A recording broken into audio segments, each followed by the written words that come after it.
a really interesting period in the fitness industry. And it's not like it's the first time this has happened. I mean, I can remember various points where, the emergence of group training became popular when Groupon became a distribution channel to get people easy access to experiencing, coach-led fitness programs. CrossFit took personal training or coaching or a different type of fitness out of the big box health clubs or the high-end private studios and put it in more warehouse type facilities. I mean, there have been a number of points that have, really kind of been, significant milestones, I think, in the fitness industry. And right now, it seems like we've got this kind of confluence of different things happening that it seems really interesting to me. Between the weight loss drugs now being a significant factor in people's weight loss journey, and the fitness franchise landscape being more crowded than it's ever been, especially on coaching-driven programs. And then AI playing such a prominent role in, what people are trying to do, from everything from marketing to programming. I think there is just a really kind of unique point in the market where there are going to be a lot of people sink, and then there are going to be a few people swim and really thrive. And the biggest difference maker that I see is, if you're an independent business owner, if you haven't doubled down on personal, you're probably going to struggle. And I need to unpack that a little bit, because saying personal is pretty vague. So the first thing that you need to do is understand that, most of your competition is going to take the AI side of things and let the pendulum swing too far. They're going to go do a bunch of AI-driven content that doesn't really connect with anybody, doesn't speak to anybody. They're not going to be very good at prompting to get the outcome they want. It's just going to seem like a flood of bland information. That's not going to help them be more successful.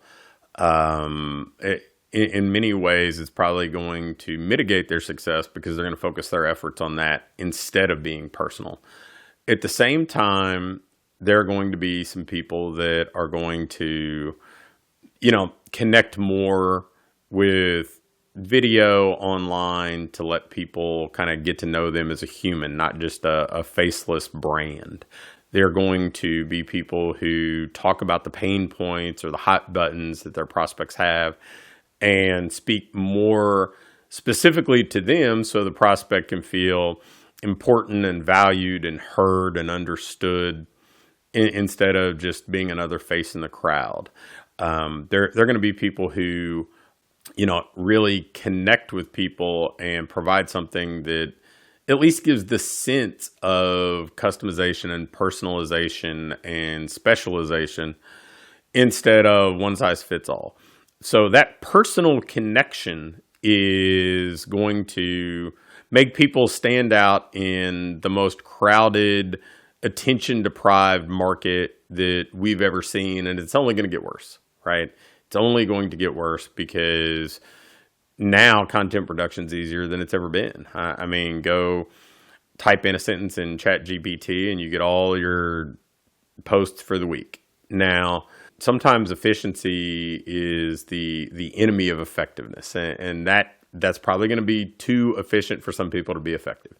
So that's one part of personal. The second part of personal is understanding that if you run an offline business, people are leaving their homes to engage with you. So we probably need to go connect with people who are comfortable leaving their homes and be out in the marketplace. And that may mean going and connecting with other businesses, forming strategic alliances, going to networking events, connecting with people. I don't care if you're at your kid's basketball game or if you're at church or whatever else, connecting with people, building relationships, and then offering to be helpful and inviting people in to experience what you do. That is, I think, a huge opportunity, because let's face it, if we are trying to get high probability people, getting high probability people probably means getting people who want to leave the house and go engage with society, right? Like, so if you're going to get people to come into your gym, they have to be people who would want to come into a gym. And so going out and connecting with people who are comfortable with that, who that's an active part of their life, again, that's personal. It expedites the relationship. And trust me, when I say this is coming from somebody who sent a daily email for 19 years without missing a day. It's a long sales cycle if all you do is rely on some sort of email to build a relationship, because the next piece of personal is time with brand. And I think that all of us need to have some meaningful time with a brand before we're ready to buy. And the steeper the ask when somebody buys, the more time with brand we probably need. And so what do I mean by that? Well, you may not need a ton of time with a particular brand to make an impulse buy that's under $50 and it's just a transaction, right? But to commit to hundreds of dollars a month, to coming somewhere 3 days a week, to getting out of your comfort zone and doing something that maybe you're not particularly good at, well, you probably need to have a little more time with that brand to know that they're the right place for you. So that is personal, right? My belief, and this is coming from studying this a great deal, learning from some people that I know that are really kind of good at this side of things too. Somebody probably needs to spend a good 45 to 60 minutes with your brand before they're going to have any level of comfort in becoming a client. Now, that may seem like that's not very much, right? But if you think about how people consume content and how they're constantly scrolling from one thing to the next thing to the next thing, the amount of time somebody spends with your brand is, it's probably not as much as you think.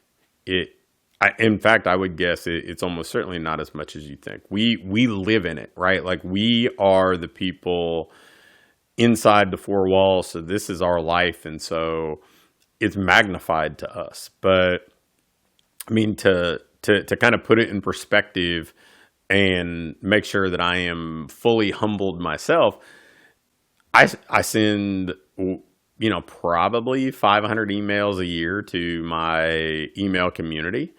And I'm going to say that, let's be optimistic and say that somebody reads, half of them. That's 250 emails, that's 250 minutes that maybe somebody spent with me, right? Because they're easily consumed, they're short little emails. And that's sending daily emails. So if you're sending 3 times a week emails and somebody's consuming half of those, that's 26. We aren't to the 45 to 60 minutes yet, right? That's 26. It's a whole year and they've not spent that volume of time with your brand.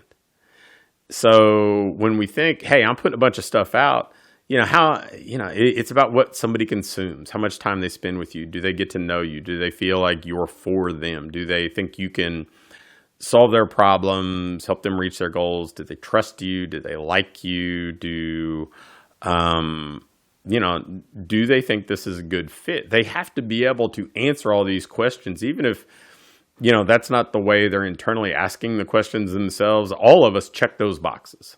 All of us check those boxes mentally whenever we're making decisions, whether it's said or unsaid. And if you want to be personal, you have to speak to somebody in a way through the format they prefer, or getting them to come in and do something experiential that allows them to have enough time with your brand to make an informed decision. And you'll hear a lot of people say, well, I don't want somebody to come in and do a free trial or whatever else. They're a tire kicker. I would, I've talked about this many times over in podcasts, speaking at events, wherever else. I would tell you the people who see it that way are probably silly at best and fools at worst, because the idea that I want somebody to make an uninformed decision, which is saying, okay, you haven't had much time with my brand, but you need to buy. There's probably something there that you got to look in the mirror and say, maybe that's an integrity thing. I don't want somebody to make an informed decision because maybe I'll be found out. Frankly, that's what a lot of high ticket selling is, right? It's spend a bunch of money with us, so the value exchange tilts very heavily one direction. You've given us everything. We've not given you anything yet. Not a great way to create trust in a long-term relationship.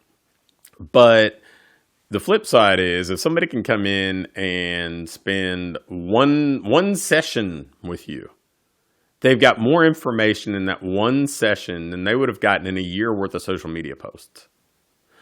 If they've consumed a podcast or watched a few videos of yours that spoke very specifically to them and hit their hot buttons and really connected with what's important to them, again, they're getting more of that time with brand to know if you're a good fit.